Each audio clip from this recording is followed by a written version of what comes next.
When South Africa began their 2015 Rugby World Cup campaign with a shock loss to Japan, it created doubt on how far the team would go in the competition. 5 weeks later, the Boks are on the brink of a third Rugby World Cup final. But first, they must face the defending champions New Zealand in the semi-finals.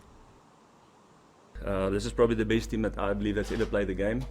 If you just look at the record the last 4 years after the World Cup, usually after the World Cup there's a decline in performance, so they just got better after the previous World Cup, which hasn't happened in World Rugby. The statistics back Meyer's conclusion. After winning the World Cup in 2011, New Zealand have played 52 matches, losing only 3, boasting a win percentage of over 90.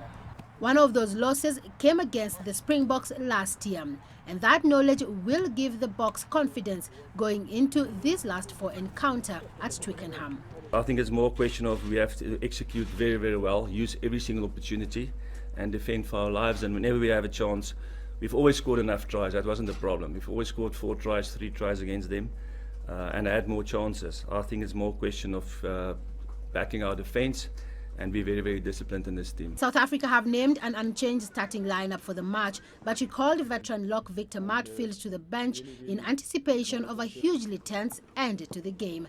Matfield, the 2007 World Cup winner, retired from international rugby after the 2011 tournament, but made himself available again last year. I believe this is a team that can win the World Cup and I want to be part of it. I also said I don't know what my role will be, if it's to help maybe some of the younger players hopefully play. Now I get a chance to be there, hopefully at the end when it's close against the #1 team in the world. So it's going to be a big occasion and really an honour and privilege to be part of it. The head-to-head contest between the two sides puts the All Blacks above the Springboks with 10 wins in 12 meetings. The South Africans will want to work at improving this record against the All Blacks in a match that has been likened to a final. Celestine Carone, CCTV. Well, meanwhile, the Argentinian team has also been in training in preparation for Sunday's semi-final against Australia, also at Twickenham.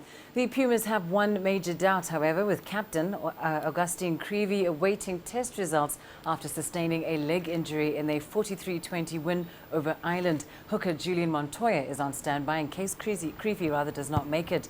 Now, Sunday's win saw Argentina through to their second Rugby World Cup semi-final, having made the Final Four in 2007. Argentina have beaten Australia just once in their last 11 meetings, and that win coming in the Rugby Championship in October 2014.